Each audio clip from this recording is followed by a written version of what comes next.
Welcome to the Christian Business Incubator Podcast. I am your co-host Ken, and I have with me today the Baron. Oh my gosh. Kind of a Baron, like the Red Baron, the Prince in Training Baron. Well, it depends by the end of this conversation what type of Baron you're going to be. Baron of certain skill sets. Like, okay.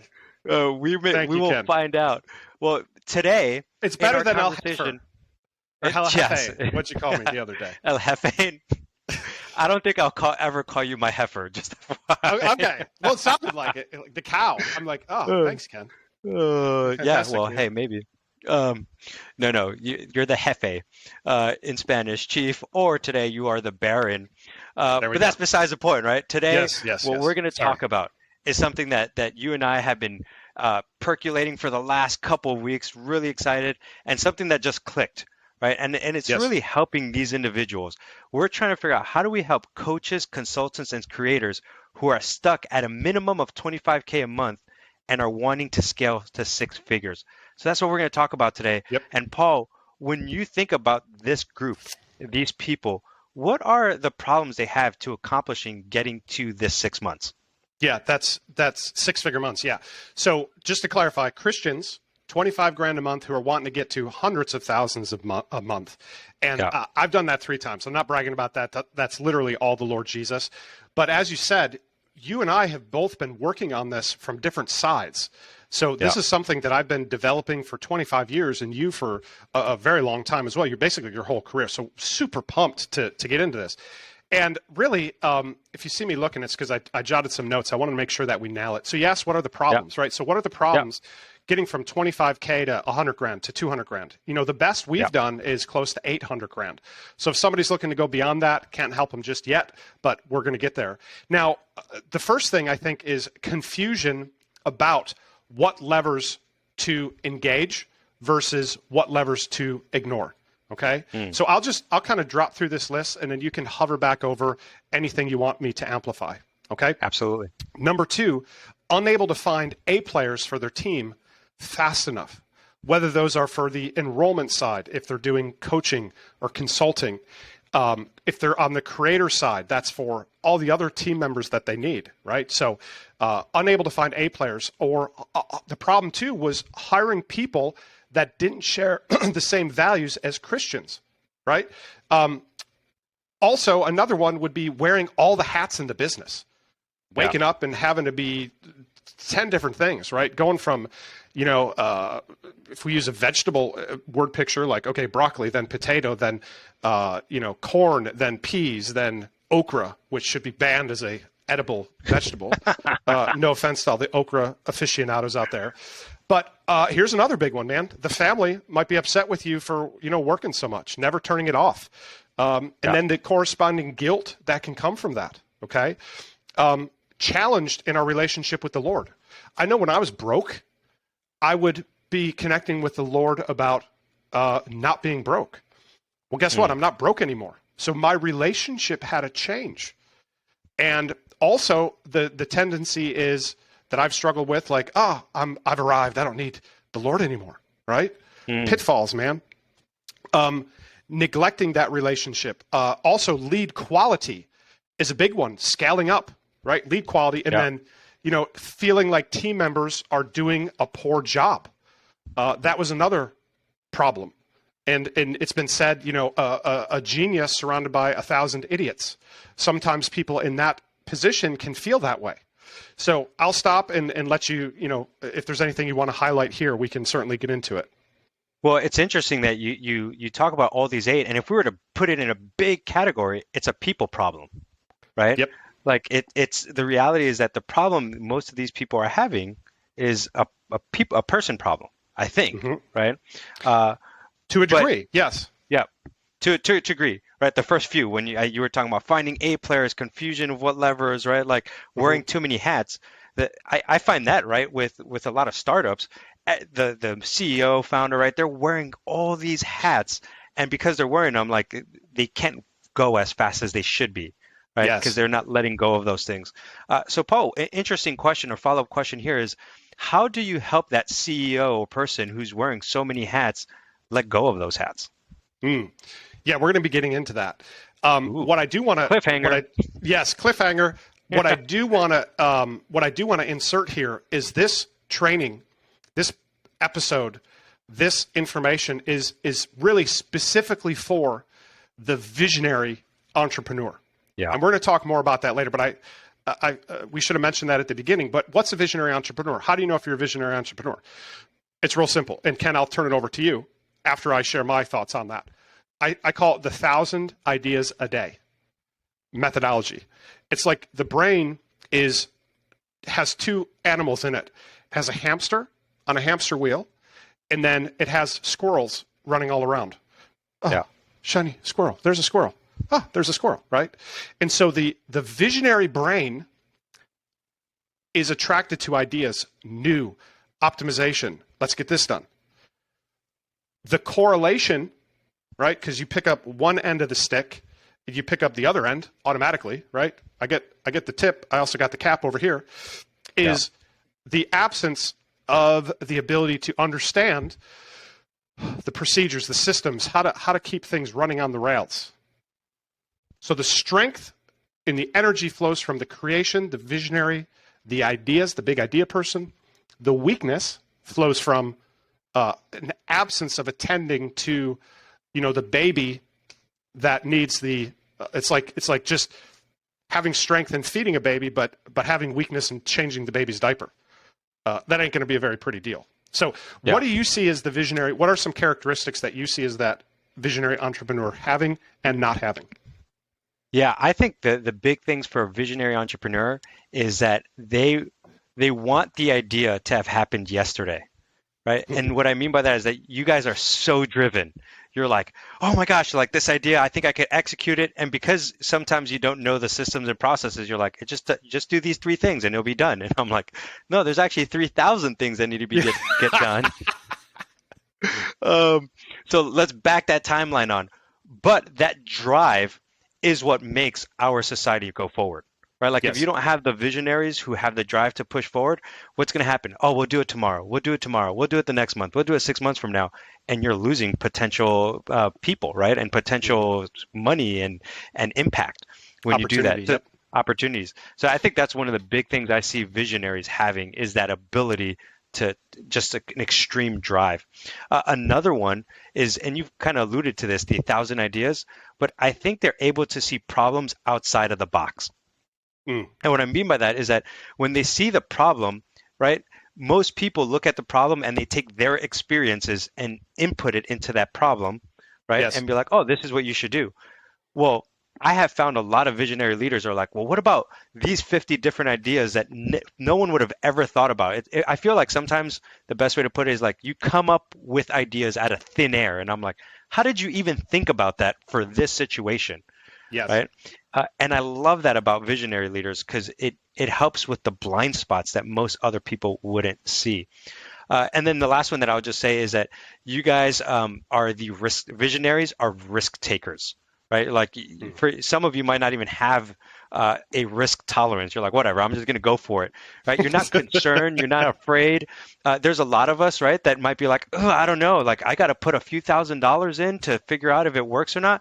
Right? Visionaries like, oh, we'll figure it out down the line. Like we'll make it happen. Like you're so far into the future. I think that's the best way to think about it. Like you're living in the future.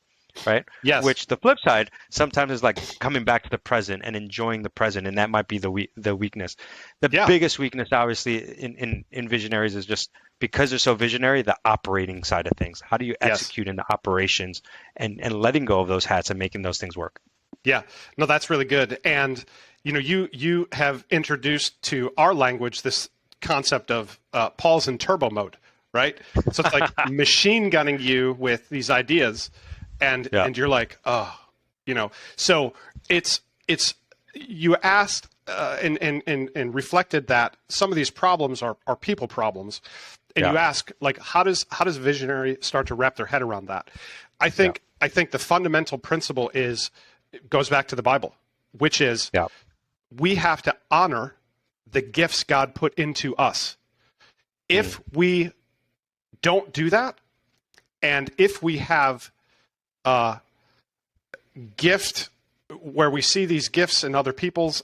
We see the peoples with the other gifts, and we want them, and we have gift envy. We don't have the presence of mind or the clarity of thinking to start to tackle some of these issues. Because, let's advance here to the next talking point. I'll turn it over to you because I think that's a great place to land here. Yeah, and what ends up happening here, right, Paul, is that like we're talking about problems. Like, what are the problems these visionary leaders have? And what ends up happening is that most visionaries think that they have these problems nailed down, or they know the problems, but actually they turn out not to be problems. So what are those? What are those problems that they think are problems that end up not being problems? Brilliant. Yeah. So for me, again, I thought the answer was in, I need better technology. I need better software. I need better tools. It's hard to find the right people. It's hard to find closers. It's hard to find setters. How the heck do I hire a Christian, man? What's the HR compliance issues, right? Yeah. And I thought I had to have the perfect interview and recruiting process. Man, I geeked. I wasted so much time reading, top grading and geeking out on that software and all these books and all this crap. And then I would get really frustrated again because I there was times in my development of learning how to go from 25 grand to hundreds of thousands of dollars a month. That was like, hey, I'm surrounded by 1,000 idiots, right? Yeah. And I didn't know what to do. And as far as the like the tech and the tools, I thought Gordon Ramsay, right, world-renowned chef, I thought he was successful because he had Japanese knives and expensive pots and pans. What I didn't realize was that it was the ingredients that he put into those things. Yeah. Right? So the things that I thought were problems turned out not to be problems. Yeah. That's awesome, man. So what did turn out to be the actual problem? Yeah. So before we bounce there, what I wanted to just amplify is that, because I thought, for example, ClickFunnels was the answer or chatbot was the answer. Then what I found myself doing was going down these deep rabbit holes of geeking out on these things, right? Well, rabbit hole or squirrel trail plus geeking out plus 1,000 ideas a day is not the recipe for success. Because now my hamster wheel was spinning on 1,000 ideas a day for ClickFunnels. Right? Yeah. So I was sinking myself deeper into the hole. It was like I had a farm, 40 acres, right? And the answer was the south 40, but I was up putzing around in the north 40. Man, I wasn't even in the right spot, right?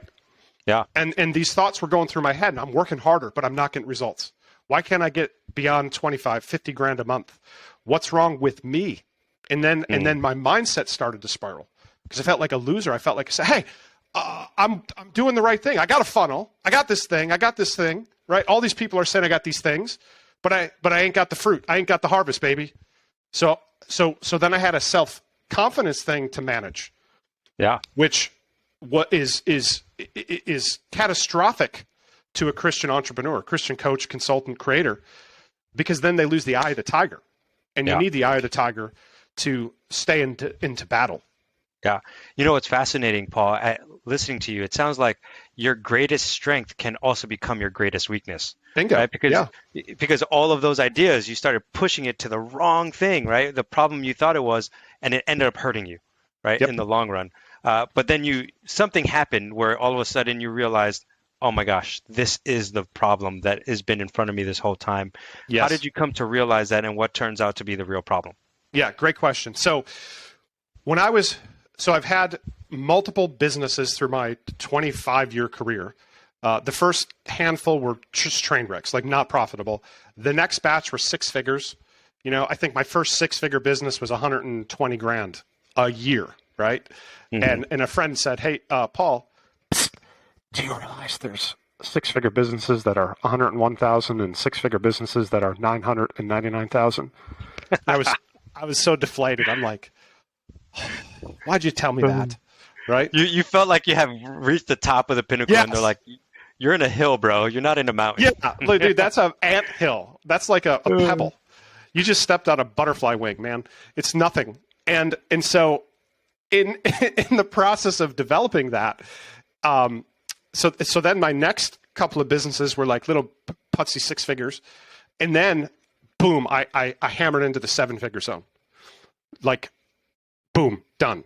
And I'm going to share with you what the thing was that I believe if you're a Christian entrepreneur, coach, consultant, creator, stuck at that 25 grand a month, if you'll take this in and you're a visionary, I think it'll be a game changer for you like it has been for me and a lot of other folks.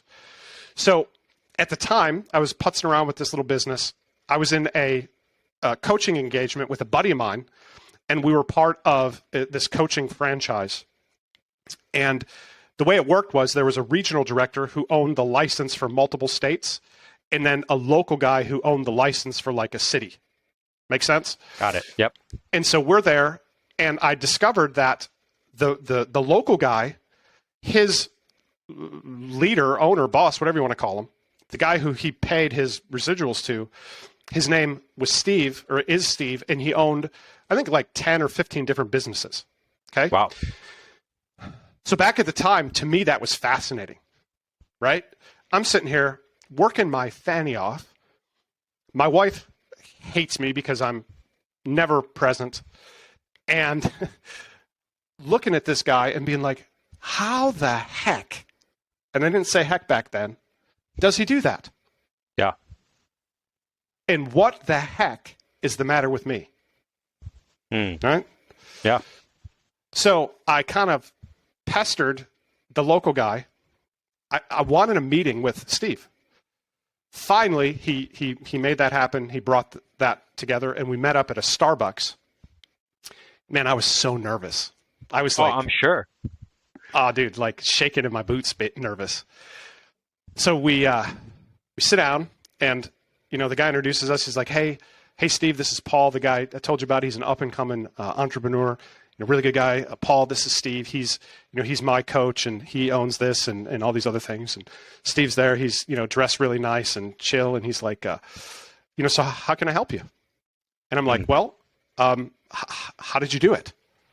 And he looked at me and he's like, how did I do what? And I'm like, well, how did you, you own all these different businesses, right? He's like, yeah. I'm like, how did you do that? And he told me something that has radically changed my life and the lives of thousands of other folks and my grandkids' lives. And I'm going to share that with you now. He said, Paul, you need to get a jockey. A jockey. Yep. Is that what you just said, a jockey? Jockey. Paul, you need to get a jockey. I'm thinking to myself, what the heck is he talking about? Yeah. A jockey. Right? Like, yeah, like, are you in joining the Derby? What's going on here? Like, yeah, like mint julep? Yeah, okay. Yeah. Now, what's interesting is before he said that, he asked me a few questions. He's like, tell me what you got going on. Tell me what you've done. And I walked him through that. And then he output that based on his analysis of my situation. But then he went on to say, because I'm like, what the heck's a jockey, Steve? Like, what am I missing here? And he kind of smiled and he's like, let me explain something to you, Paul. He goes, there's two kind of entrepreneurs in the world, and only two. There's starters and there's finishers. The starters like to start things. They have a lot of ideas. The finishers don't like to start things. They like to finish things. And he said, you need a jockey to ride the horse of a business that you've built. Because if you try to be the jockey, you'll hate it and you'll burn out and you won't have success. And that's why you don't have success. Yeah. Yeah, so it's fascinating because you talk about the starter and the finisher, and I remember growing up with the philosophy like it's very similar, the starter and the builder, right? And I always, on the flip side, I'm the finisher, right? Where I remember feeling this like, how come I don't ever come up with 1,000 ideas like my friends, all my friends who are visionary entrepreneurs? I'm like, what's wrong with me? But then what I realized was when they started sharing their vision, my brain just started like seeing the path to execution. Yes. And I was like, I know what we need to do.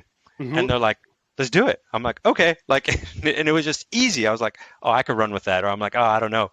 But I found that like this is where you talked about earlier, that yin and yang, right? Where like a visionary leader's problem was not the tech, it's not this issue, it's that they needed this jockey. But why, Paul? Why do they need this jockey? Why is this so important that Oh yeah, changed everything that yeah. you're talking about here? That's a brilliant question. So I believe it again. It comes back to that biblical framework, Yeah. which is the body, every joint supplies, right? So it's interesting because you felt like, what's the matter with me? Yeah. I felt like, what's the matter with me? And the Lord felt like, morons, I told you every joint supplies, you got to sync, you got to connect, right? Because what's a joint? A joint is a connector. Yeah. A joint is what connects two bones. It takes the strength and it allows the muscle to flex over that joint, right? So the reason it was such a profound moment for me was because I realized all the crap that I thought it wasn't. Yeah. It wasn't I couldn't scale because of funnels or people or all this other stuff. It was one thing. I needed a jockey. And the reason that is so important, my gosh, is because it allows the visionary to get in their lane. Yeah. It allows them to unpack what God has put into them. And it allows that vision to be executed. Like you said, your friends would share their vision and you just see it like, oh, that's how we do. Yeah. That's awesome, man. So as we go through this, right, if a Christian coach, consultant, or creator needs to find a jockey, how do they do that? Like, how do they find this jockey? Like, how do they find these people? Yeah, that's a great question. So there's a couple of different ways to go about doing that, but they can't just, oh, that's a great idea. Let me go hire a jockey. Let me go hire a VA. Yeah. That's putting the cart before the horse, and that's dumb. So they have to do a couple things. They have some pre-work to do, right? They have some homework to do. And I'm just going through the notes that I scribbled here. Yeah. So just a couple thoughts come to mind is when I hired, so I learned this lesson, right, from Steve. And then, I didn't just like get it. It took me a minute to kind of understand it. But understanding the strength, as we've talked about, you have to be willing to acknowledge the weakness. It's okay, right? Yeah. Like I stink at brain surgery, and when I hired my first jockey, I built my first 7-figure business. When I hired my next jockey, I built my next 7-figure business, right? Because they were the ones then who could go and figure out the software or deploy the who, not me, who, not how principle and find somebody that could do the software, right? Yeah. They were the ones who were able to take all this minutia off my plate, which then allowed me to sit in the right seat and allowed my thinking to clear up. It's like if you take a glass of water and you put mud and silt in it, it's going to be cloudy. You're not going to be able to see squat.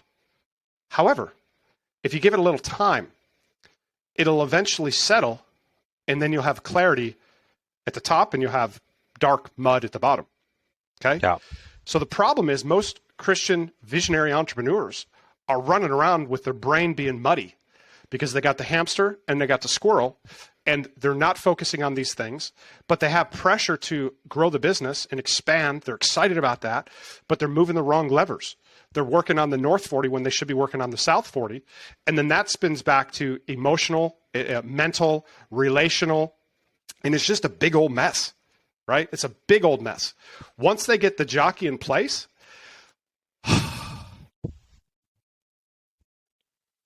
freedom. Yeah. And I believe the number one thing that a visionary coach, consultant, or creator should be able to do is sit with one of these and a Bible and a pen and a window and hang out with the Lord and download. Because if they're doing something that someone else could do, they're not in their highest and best stewardship of their gifts, talents, and strengths. Yeah. If they owned a McDonald's franchise and they cleaned the toilet every day because they love to clean the toilet. Oh, I love a sparkling toilet, baby. Anybody could see that that's kind of stupid. Yeah, that's not being a good steward. But that's what we do in our business all the time. Yeah. We're cleaning the toilets. You're getting involved in that stuff. You're like, you should not be doing that. And we've had those conversations before. I'm like, all the time. Yeah, go away. And not in a bad way, but like, do what you're good at. I need Paul to be Paul. Yep. I can't have Paul, working on finances or HR. Like, I'm like, dude, I'll take care of that stuff. Mm-hmm. Because if we want to grow past, the 800,000 a month marker, that's what we got to do, right? Like, we got to all stay in our lane. But we all have those proclivities, right? Like, sometimes because I hang out with so many visionary entrepreneurs, I'm like, ooh, well, what if I come up with an idea? And I'm like, well, let me back up. Sometimes that's not my lane, right? Like, I know what my lane is. Let me live in that lane. Yes. Interestingly enough, I was telling a friend of mine earlier today, he texted me. He's like, I feel like I have 1,000 ideas. And I'm like, you know what? You are a starter, because I knew we were having this conversation. I'm like, and I'm a finisher. And here's the difference. The key difference there is that, like, you might have 1,000 ideas. I only might come up with 100, but I know how to execute them. Yep. Right. And that's what you've been talking about this whole time, is that, like, when you found that the jockey, other places might call it an integrator, a COO, right? You're pretty much looking for that right-hand man, the person who can handle the day-to-day operations. When you found it, you had that freedom to go and execute what you're called to do, what God has gifted you with. And then the other person, right, the right hand, the integrator, the jockey, like, they were free to do what they were called to do. And both people were happy. Both people felt fulfilled. Yes. And that lie that we believed at, like, what's wrong with me, went away. Absolutely. Right? Yeah. And that's what I discovered, that when I hired my first integrator, Michelle, she loved doing the stuff that I hated doing. Then I hired Billy, same thing. She loved it. I'm like, you like doing that? That's weird. You're a weirdo, right?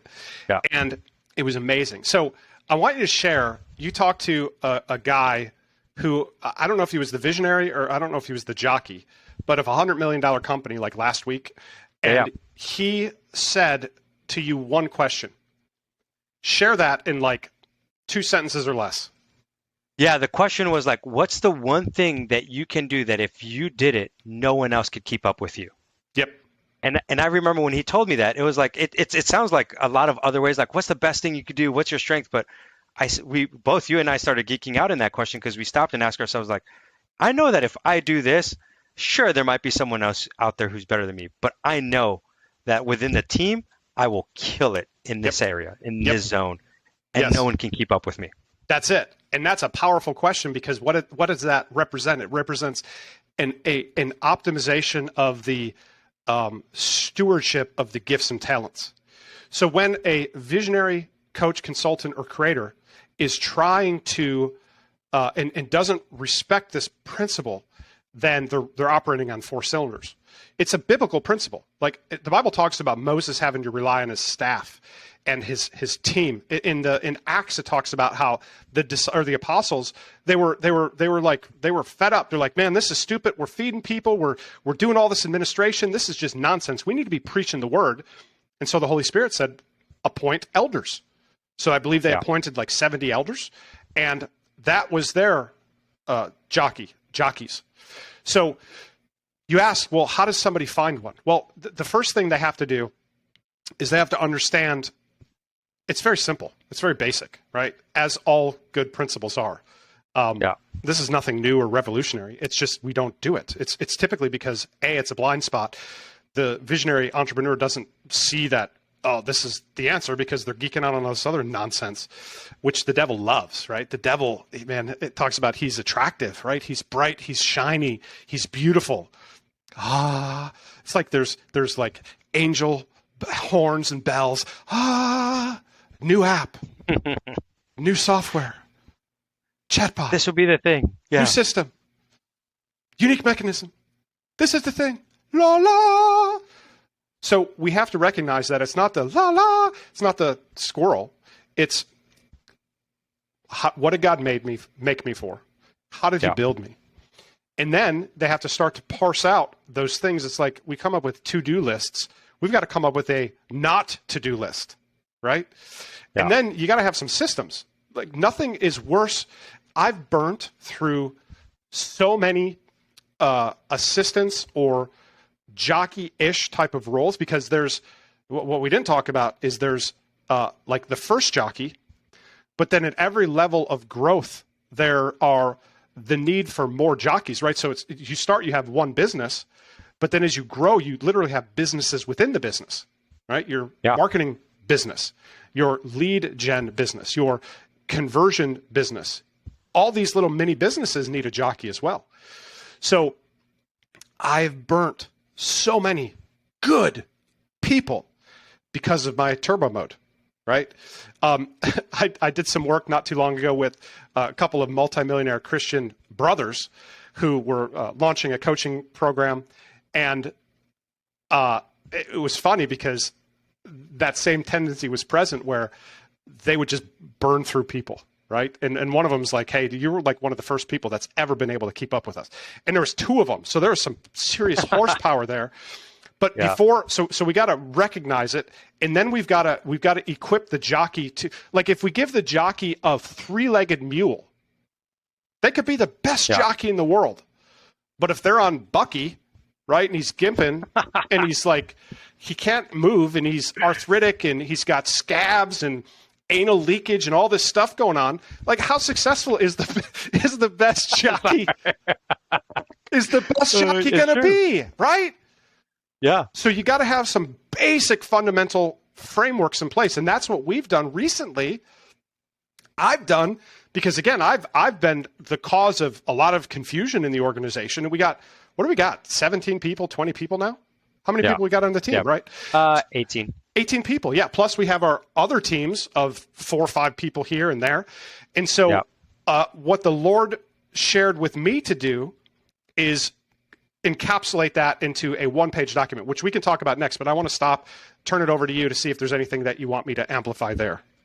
No, man, I love it because what we're talking about, right? Just going back to the core message here is helping Christian coaches, consultants, and creators break through that 25K and a month to a 6-figure a month, right? And ultimately what we're saying is it's the people, finding the people there. And just now you were talking about, like, when you find the people, start with one person. You also need to have the one person, correct? One person.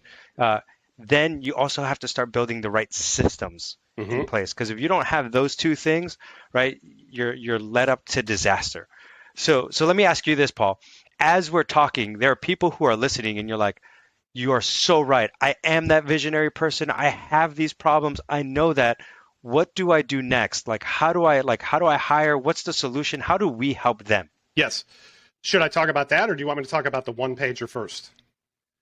I think we could talk about the one-pager right after. How do we help them? Because this, I think, will help with the system in place overall. Yeah. So the way we help them is we come alongside of them to come up with what I've aptly titled the janitor system. Okay? Right? Okay. You gotta love it. Because what's a janitor? A janitor is a custodian. They clean things up, but they clean up a mess. They keep things clean. Anyone employed as a caretaker of a building, a custodian. A custodian they have responsibility for looking after something, right? So here's my janitor system. I'm having a little bit of fun with this. This is our unique mechanism, that's right? Yeah. J, jockey. Okay, they need to get a jockey. A, they need to activate that jockey. They need to get him going. Yeah. N, they need systems. And the jockey, they just need like starter systems, right? First the blade, then the ear, then the full corn in the ear. So the jockey can help them with that. Then they need to implement this together. The T is they need to test. The O is they need to optimize. So, hey, we think this will work. Let's look at that. What's optimization? We do more of what works, less of what doesn't. So over time, right? 80%, 50% today is better than 100% tomorrow. And then we repeat. So the janitor, jockey, activate, need systems, implement, test, optimize, and repeat. And then the way that we do that is we come alongside of the visionary. We help them to establish this one pager, right? And where that came from, I think this is really important, is there's an entrepreneur, a Christian entrepreneur named Greg Brennerman, who is involved with some of the nation's leading turn-ups, so taking a business and optimizing its performance, and turn-arounds. He did this with Continental. He did this with Burger King. He did this with Home Depot. And it's funny because as a visionary, me trying to corral all my hamsters and squirrels to produce a coherent vision for the 18 people, 24 people with the expanded team, very difficult for me, right? And I've heard of creating vision statements and all this other stuff. But Greg, what he said is, he said, look, when he acquires a company, because that's what he does today, he brings in the leadership of the company, and one of two things will happen. A, they'll bring in a forklift with boxes of binders, thick binders of their plans and their, projections and their, all this yearly annual planning and all this other stuff. That's the first thing. The second thing is they'll come in with like 8 pages of 8-point font with their plan. Yeah. He says that stuff is useless. Yeah. You need it 1 page. So let me ask you, what do you feel like happened to our team's culture when I first introduced the concept? Then second, I asked our leaders for feedback. And then third, I released it to the team. What did you observe happening there? Yeah, I think the biggest thing was everybody was like, I know exactly the direction we're going and we're excited. They were like, I had some of the team members start messaging me and be like, I know where I want to fit in next. I want to help with this, or I want to help with that. And all of a sudden, it wasn't like this ethereal, like, oh man, we're trying to help X amount of people, X amount of Christians make their to 100K a month. It was like, no, they knew, I know that we need to do this type of lead generation. I know how to help there. It just brought so much clarity. It brought conviction, and it brought really direction for the whole team, and everybody's kind of amped up. They're like, let's go, let's do it. Yes. We know where we're going. Yes. And if you have good jockeys, they'll just run with it. Yes. Right? Like they just kind of go. How did that help you with our interface for me to do that? So talk about what it was like before we had that, just briefly, and then talk about what it's been like since. Yeah. I think the biggest thing is that, before we would come up with 1,000 ideas and I'm like, okay, well, let's put it in this docket. Let's do this. Let's try this. Like we were trying to do everything, where now it's like you said earlier, no, that's the list of things we can't do or we're not going to do right now. These are the things we're going to focus on. So it made it easy for our conversations to be like, hey, Paul, how is that going to fit into one of these quadrants that we're talking about or our main goals here? It's not, then let's pause it, right? Yep. Let's not do it. And we were able to clarify very quickly what stuff we're going to do. And for me, it gave me that freedom, like, oh, I know what to do. I know how to execute it. Let me go run. Say that again. Let me get on my horse. Say that again. Yeah, it gave me the like, I could breathe. I have freedom to go run the way I want to go run. So, and that's huge. Visionary, Christian, consultant, coach, creator, I want you to pay attention to what happened to Ken there, right? So Ken is he's our main jockey. We have other jockeys, but he's like our head jockey. Chief jockey, El Jefe jockey. And this is so important. You have to also understand the framework of how to build a business. So many times and so often in this space, information marketing, coaches, consultants, creators, infopreneurs, right? We lose sight of fundamental business principles. And here is how you have to see your business. It's a machine that you should be constructing so that it can work without you. Not that you are going to go, sit in a hammock and eat bonbons or a burrito, but that it can. And my first jockey, Michelle, I wanted to put this stuff to the test. So after we worked and built, I took a month off. My wife and I went on a couple-week cruise. We went down to Punta Cana. We just played. I talked to her like 2 times for 10 minutes and didn't miss a beat. How was that able to be done? Because what the visionary entrepreneur wants is they want freedom, time freedom, creative freedom, and financial freedom, right? So these are the drivers of that visionary energy: time freedom, creative freedom, and financial freedom. And so what happens is the time freedom starts to get constrained absent a jockey. So the framework for building a business is very simple. What's my role is the founder. My role is to support my people. My role is to support my team. My role is not to support the members directly. It's to support the team. What's the team's role? The team's role is to run the SOPs, the policies, the procedures, so it's systematic, it's consistent, it's predictable, it recurs, right? Nothing worse than going to a favorite restaurant one day, having an amazing meal, and coming back a week later, ordering the same thing and having a crappy meal. We've all experienced that. Don't do that to your people. You've got to have systems. And then it makes leading the team very easy, because if there's an error, you just look, did person follow system? If yes, then who's at fault? The leader, the manager, because the system was broken. Did person error? Did person follow system? No. Well, then you can coach the person, right? And if they keep erroring out, they got to go ride a different bus. The system's job, the SOPs are what serve the members. The members take care of the business, and the business takes care of the owner, right? So it's Paul serves team, team runs systems, systems take care of members, members take care of business, business takes care of Paul. So what I want you to see is I think mostly about the team.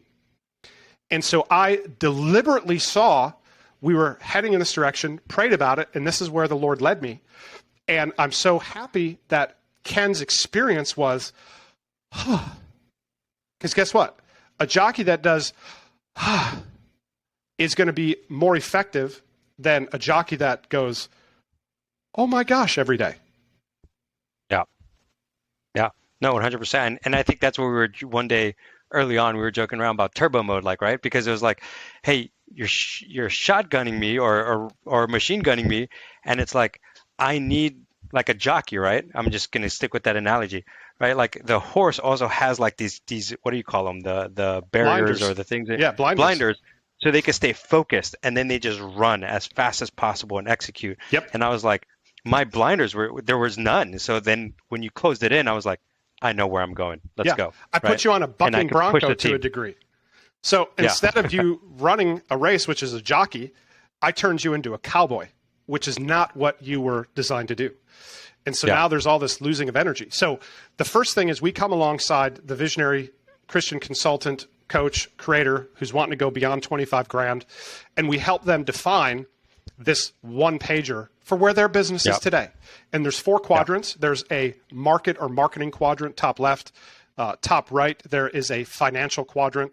Bottom left, there is a bottom right, there's a people quadrant. Bottom left is a product quadrant. So we do all that. Next, we get them a jockey. And that's very predictable, very simple. I've actually used the same platform for 3 of the jockeys that I found and founded multi-million-dollar projects around. That's the easy part. Then, so we help them with that. We help them with how to recruit. We help them with how to interview. We'll come alongside of them and provide a second opinion. So, that was the thing that I struggled with at the beginning. I'm like, I'm a visionary, man. I can't even focus on a resume. Like, how do I know if this is a good person? And I hired some bad jockeys. Right, so we'll come alongside to provide like jockey insurance so that they're like, I think this person's good. And we're like, well, have you thought of this? Or we're like, yeah, that's amazing, right? Boom. Yeah. Then we install them into the business, right? We make sure that the systems are, again, at the first the blade level, then the ear, right? And we make sure that we bring the right. See, here's the other thing that is so important is at different levels, you need different jockeys, right? So we don't need an Einstein brain surgery jockey to go from 25 to 100 grand or even 200 grand. We need certain criteria. There's certain things that must be present. And it's quite easy to find those things. And I think if you think about what those things are, actually, it goes back to the one pager, right? Because if you have your one pager set and you know where you're trying to go, well, that's who you're trying to find, right? Like you're trying to find that person who can execute that next step of the journey or the next phase of the business. And I want people not to miss that, because I think they're going to go and be like, okay, let me go hire my jockey. I'm just going to go because he said it was easy. And they miss the work of doing the one pager. Won't work. And here's the reality. And this is why we step in, is because sometimes visionaries still have blind spots, even if to write it down, where you need someone else outside of your company to go in and be like, are you sure you want to do this? Are you sure that's going to be beneficial? Yeah, why? And we have no skin in the game. Yeah. Why is it? Make your case. Pitch it. Yeah. And it through. To some extent, right? Yeah, exactly. We can come in and almost like for the lack of a better word, obliterate it or challenge the thinking, because sometimes it's the mindset or the thinking of the person even putting in the one pager that has the problem, right? And we need to help them uncover those so that they have a good one pager first before we bring anyone else in. Right? Correct. So that's a great point. Thank you for sharing that. So that's like the first order of business. And again, it doesn't need to be perfect. It doesn't take a long time. It's not hard. It should be fun. It should be life-giving. Then we can bring the person in. Then we can get everybody in alignment. The other thing we help is many of the things that I thought were problems. If we deploy the who, not me, who, not how principle too, those things dissolve instantaneously. And that was the other big thing that I missed. And it cost me so much time, right? Like I'm like, oh, I need more leads. So I went and learned how to do Facebook ads.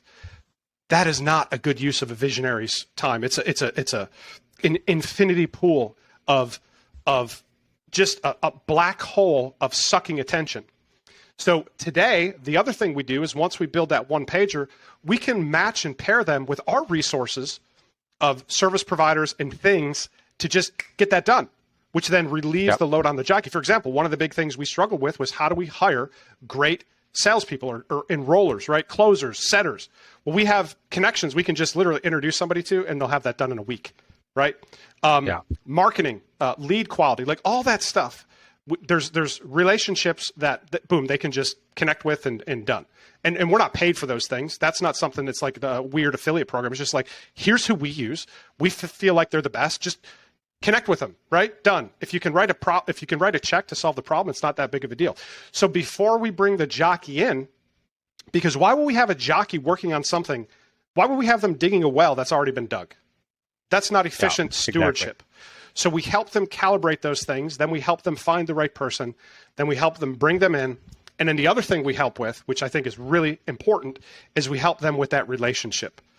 Because so many times that relationship can go sideways because of blind spots and because of the strengths.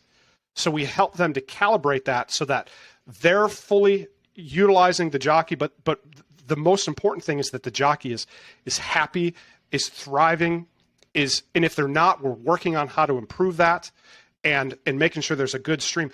Most of my jockeys have been with me for years, excepting a few, but the reason for that was my fault. I put the wrong jockey on the horse. So I had a thoroughbred horse that could run, I don't even know how fast horses can run, let's say 60 miles an hour, but the jockey was only equipped to run a horse at 30. That was a mistake of my part, not the person. Great people. I was the moron.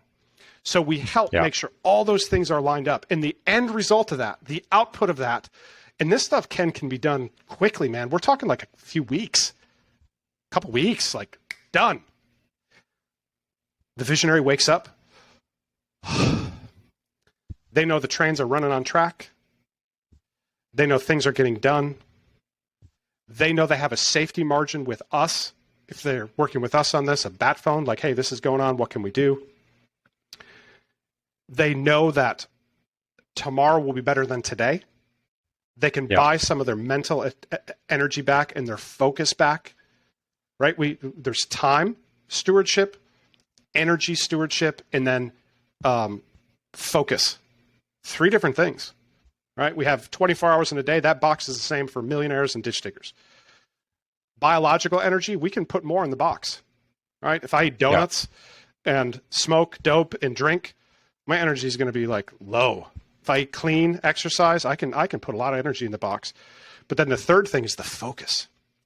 And that's what the visionary, creator, coach, consultant needs the most alignment with, so that they can optimize and make sure they're doing the right things at the right time.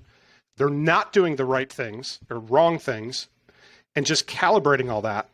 And once that's in place, and again, we start with the blade, then the ear, then the full corn. It doesn't happen overnight, but a piece settles, a vigor comes alive. They start to wake up with a spring in their step, a song on their heart, a smile on their face, a twinkle in their eyes. Like, we have fun. We're doing big things, but man, we're having a blast, right? And then from there, there's a lot of laughs. Yeah, from there it just keeps going. But I guess I would say it like this, and I'll turn it over to you. It's the most fertile ground for the visionary to grow in. And in most visionaries who are stuck at 25 grand trying to get to 100 or 200 or 300, they focus on the fruit, not the root. The business flows through them. Most people don't see themselves as the number one asset on their balance sheet. They're like, oh, house, car, investments. No, you're at the top of the list. So you got to optimize you. And that starts with what does the word say about that? Honor their gifts, talents. Know what they should be doing, know what they shouldn't. And the best way to do that, the Bible teaches, is with the principle of discipleship, which is coaching. So that's why we love to come alongside of these folks. And man, we can harvest some ground very quickly.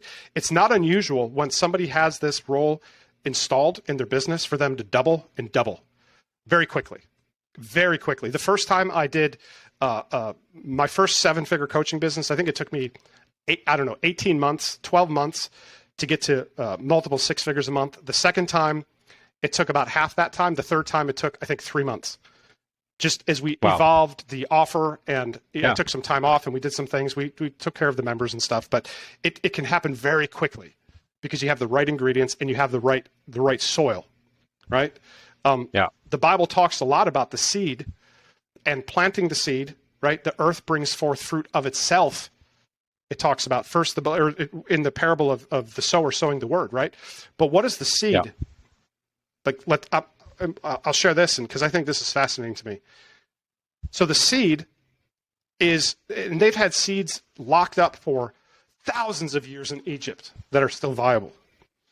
So there's something about a seed that has the inherent blueprint in it.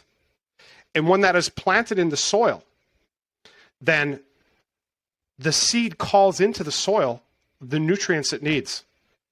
I need some potassium. I need some sodium. And that's why you have, one seed produce a tomato and one seed produce a cucumber. So the Christian entrepreneur is the seed. They got to plant themselves into the proper soil and environment and biblical principles, right? Because God is not going to bless somebody who's out of alignment with Him. It would be a disservice to them, right? So they got to do their part, right? If God doesn't force Jesus on anybody, He does not force anything else. We've got to participate. And the best way to do that as a Christian entrepreneur is to get in alignment.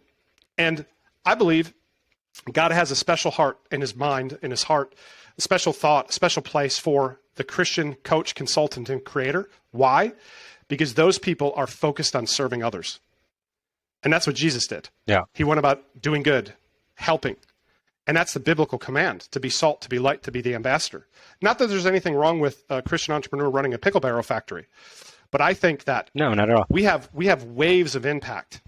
I see it as like we're the granddad, right? Our members are the dad, and then their members are the grandkids, and like we have a proud place in the part of their lives, the impact that we're making. So this is important work. And as a result, the enemy doesn't attack people on the sidelines. The enemy is not worried he's not threatened by people that aren't doing anything.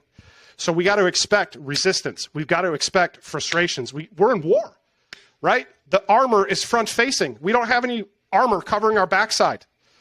So we've got to enter into this understanding that and doing everything we can so that we're working on our roots and we can produce amazing fruits in a beautiful harvest in the kingdom, as well as our own lives, right? Because God gives us the power to create wealth. Why? To establish His covenant. Well, His covenant is people. He's a God of love. So the world system is love money, use people. The kingdom system is use money, love people. And as coaches, consultants, and creators, we have the ability to tap into vast flows of wealth, hundreds of thousands of dollars. You realize what small percentage of the population even has access to understanding that that's a possibility? So we're all small. Yeah. Like it's like super small. Minuscule. Yeah. We're a very rare and precious component of the kingdom because it's through that we can fund the ministers, fund the ministries, give into those things, create wealth. A good person leaves an inheritance for the grandkids, their kids, do all that stuff. But it starts with understanding what we are, what we're not, who we need, how to get them. Man, Paul, that is so good. And if you think about it, I want for all visionary Christian entrepreneurs who are listening to this to not miss something that he said. And I'm just tying everything back in here as we're wrapping up, is that you are called to help people, right? It's part of your DNA to fulfill the Great Commission in a certain capacity and help those individuals. But one of your major problems is going to be focus, right? And the way to get your focus in line is finding that person and building the systems that is needed. So I implore you that if you're listening to this, like don't all of a sudden be like, okay, now I got to go do more research and maybe go find websites and stuff like that. Like, no, no, no. We know how to do it. We know how to help you, right? Like, don't get scattered brained. The way for you to help people the best is to stay focused. Yes. Let us help you get focused, because all of a sudden you will see, you'll take that deep breath, you'll find that freedom, you'll find the energy, and the Lord is going to download to you more ideas to impact the kingdom when you are in the right state of mind versus scattered brain. Oh, that's Paul, so powerful. With that being said, any last thoughts or any last words that you have for everyone? Yes. I love what you just said, and I just want to amplify. The visionary listening to this is probably like, yeah, I can go hire that person. But can you create an environment for that person to thrive? And I would challenge that most folks at this 25 grand a month threshold, 2550, can't pump through. It's not a salesperson. It's not a sales team thing. It's not a lead thing. It's this thing. You need a jockey. And the challenge that I'm concerned that the folks listening or watching the trap will be to go try to find them, but not see the other side, not see what they need, not see how to communicate with them, not see how to set them up for success. Who do you think can help them do that better? You as the visionary, or somebody like Ken who's a jockey and who's been a jockey for his entire career? I think, you work for 4 different visionaries or 5 now? Yeah. Something like that? Yeah. So you're my 5th. Yeah. You got to understand that you could certainly do this on your own, but I think you'd be missing it. And I don't say that because of, obviously we have a paid coaching program. You know that. I mean, obviously. Yeah. But to me, that investment so far surpasses your time, your frustrations, your delays. Like if you do it, it's going to take you a few weeks, month, 2. You're going to cycle through some folks making the same mistakes that I've made multiple times. You're going to avoid all that, right? So just consider, hop on a call with us, somewhere around here, there's a link, book a call. We'll hop on, we'll talk to you about it. We're pretty hang loose folks. We just, at this point in my career, because this is my ministry, I don't have to do this stuff, is we just want to work with the right fit people so that we can help them build extraordinary businesses, impact the kingdom, have a lot of fun, come alive, because we need better families, guys, gals. Are we sick and tired? Can we acknowledge that the Christians have the same level of divorce as the non-Christians? That same level of substance abuse, prescription drug abuse, mental illness? So we need better families. We need better communities, neighborhoods, states. That's how we move the politics. It starts with people like us that have resources to make a difference, because politics runs on money. It starts, though, with understanding that you need a jockey. That's the missing ingredient to help you. You do that right, it's the domino, it's the one thing such that by doing it, everything else is easier or unnecessary. But you got to do it the right way. And there's so many minds in that field, man. I learned a long time ago, if you're going to cross a minefield, it's better to follow somebody else who's already been across, right? So you don't blow off a leg in the process, waste all this time, get more frustrated. Oh, I tried that thing, it doesn't work. It's back to ClickFunnels, back to all this dumb stuff that you don't need to focus on. Understand, not everybody. So I'm not, please understand my heart. But the bulk of people in this space are very financially oriented. They're not kingdom oriented. And the Bible says that if you walk with the wise, you'll become wise. If you walk with the fool, you become a fool. And so you got to be careful who you take advice from and who you work with. Because if they're telling you to do something that's not in alignment, you might not even realize it, and you go off on these rabbit trails. So consider getting some help, getting some backup, getting some support, a blind spot detector, insurance, so you can do this with excellence.